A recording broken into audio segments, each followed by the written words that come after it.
And we're getting started. Okay, so I'll go ahead and get rolling. So I'm Stephanie Chasteen of Chasteen Educational Consulting. I am going to be talking about client task organization, as I mentioned, but just to give you a little context about me and my business. So I am a solo practice. I am usually managing 5 to 8 clients at a time. So I need to sort of organize their tasks across the year and across clients. So that's why I'm talking about task management. Most of my clients are about 5-year NSF education, educational improvement grants. So that's the kind of work that I do. So I'm going to be presenting off of my handout. So if you have the handout available, you can certainly follow along. All the pink text are sort of like the equivalent of my slide titles. So organization is really my superpower. So that's why I wanted to talk to you about it today. Being organized in terms of my tasks and my planning helps me to know what's coming up. And it also just keeps me really relaxed. So that I am not always scrambling and wondering what's happening next week or what's happening next month. So I'll talk about 5 main systems that I use: a per client planning sheet, a client overview sheet, an annual planning sheet, and then task management by quarter and by week. So this really falls into 2 big buckets: collecting your tasks and then planning your time. And if you have questions about how all of this works, it's all in the table at the top of my handouts, but I'm gonna just go through and show you examples of exactly how I do this. But the main message is you don't have to use my system. Everyone's different, and you just need to use a system that works for you and keeps things from falling through the cracks. So this is my per client planning sheet that helps me figure out what I'm doing for who and when I'm doing it. So every time I get a new contract, I create this. This is just a tab in a large Excel spreadsheet. There's lots of other systems for doing this. I just like Excel. Fill out information about the client, but most importantly for today's conversation, I fill in the tasks and the budgeted number of days per year. So this is like year 1 through 3, and the budgeted number of days for developing surveys or doing focus groups or annual report, whatever it might be. And so this is really helpful for getting a single glance for me and for the client in what the evaluation is going to look like. But what this doesn't do is help me to know across all clients what I've got going on, and to know if I'm over committed. But because it's in Excel, that's very easy to do. So the next sheet is another tab in that same sheet that just automatically populates based off of those individual client sheets to see how those tasks aggregate across the years. So this is just an example. I've got like one client budgeted at 75 days and another client budgeted at 25 days in 2021. I know I've worked 10 days total because up here I've filled in the actual number of days I've worked on that task based off of my time tracking software. And that adds up to 100 days that are budgeted in that year, of which I've worked 20. So I've got 80 days left. Is that reasonable? That lets me know if I'm in trouble or not. It also lets me compare the number of budgeted days to my target. My target is 130 billable days per year. You might ask, how do I know that? I know that because I've taken information every year on how many billable days I worked and averaged it, and I know that that's reasonable. It also meets my income needs. So it's really helpful to have a target number of days per year and per month when you're doing this kind of planning. It also helps you do long range planning. So I can see client 1 has 5 days budgeted in 2023. Client 2 has sunsetted, but I've got a pending grant for 20 days. So this should add up to 25.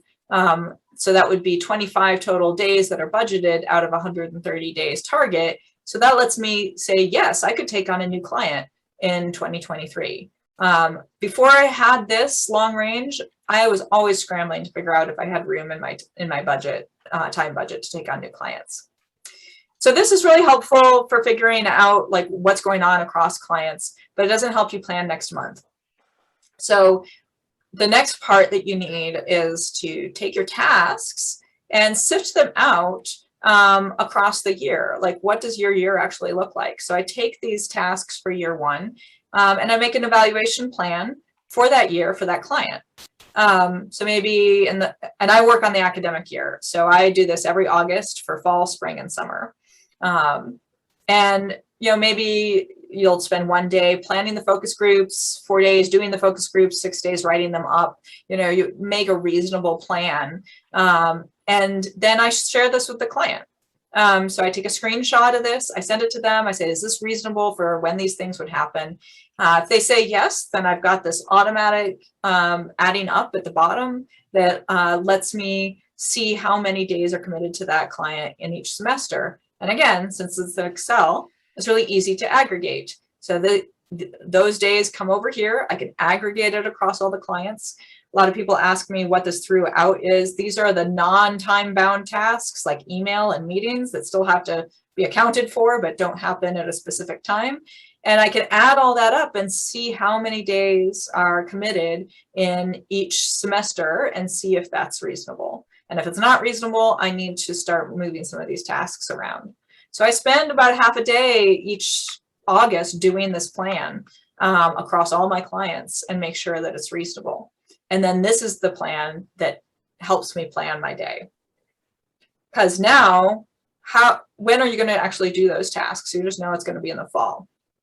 So the next part that I developed was having a checklist for each semester. So in the fall, I use Apple Notes. There are lots of like fancier systems, but I just like having a checklist. So this is a checklist in Apple Notes. It's one note for the fall. And I take those tasks across each client and I sift them into each month in a reasonable way. I don't put the huge task that might go overflow in December, you know, and I've also got a color coding system that some people asked about. Like I always use purple for one of my clients. I always use blue for one of my clients. It really helps me keep the tasks and the email organized. And before I had this, I was always just going week by week, making my plan. And it was really hard because I couldn't see what was happening across multiple months and move things around if I needed to. And I was always losing things. So this was a really important piece for me.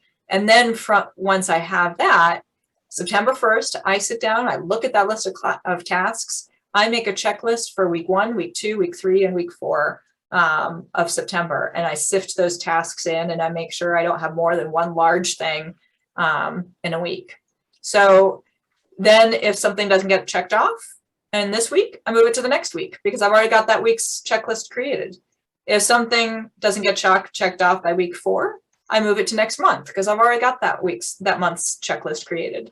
So again, you don't have to use my system, but having something where you can move things around between months, you can do that long range planning at these multiple levels, annual, quarterly, and monthly/weekly, and tracking your time against it, against your plan has been really important for me.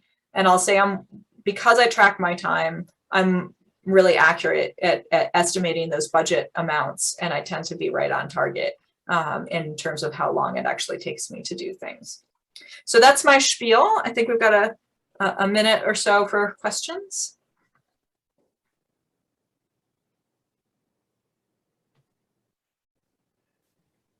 Thank you so much, Stephanie. I'm just curious, do you equate 1 day to 8 hours, or how long? I do, yeah. So I track my time by 15-minute increments, and then I just translate that to number of 8-hour days, because I think in days when it comes to planning. Thank you. Yeah. This is really helpful. So a lot of people talk about imposter syndrome, and whenever I see sessions like this, I feel like I'm having imposter syndrome, like I don't know what I'm doing, because this is fantastic. I love looking at these things, and I always say I'd like to get better at my time estimation and time tracking. So thank you for this. Sure. Well, and you don't have to come up with a perfect system right off, right? Like this took, I've been in business 15 years and I watch what other people do and incorporate something of what they do each time and just iterate it over time. So what helps with imposter syndrome is it's all about improvement. You don't have to be there yet. Okay, everybody's back. I'm opening all the rooms.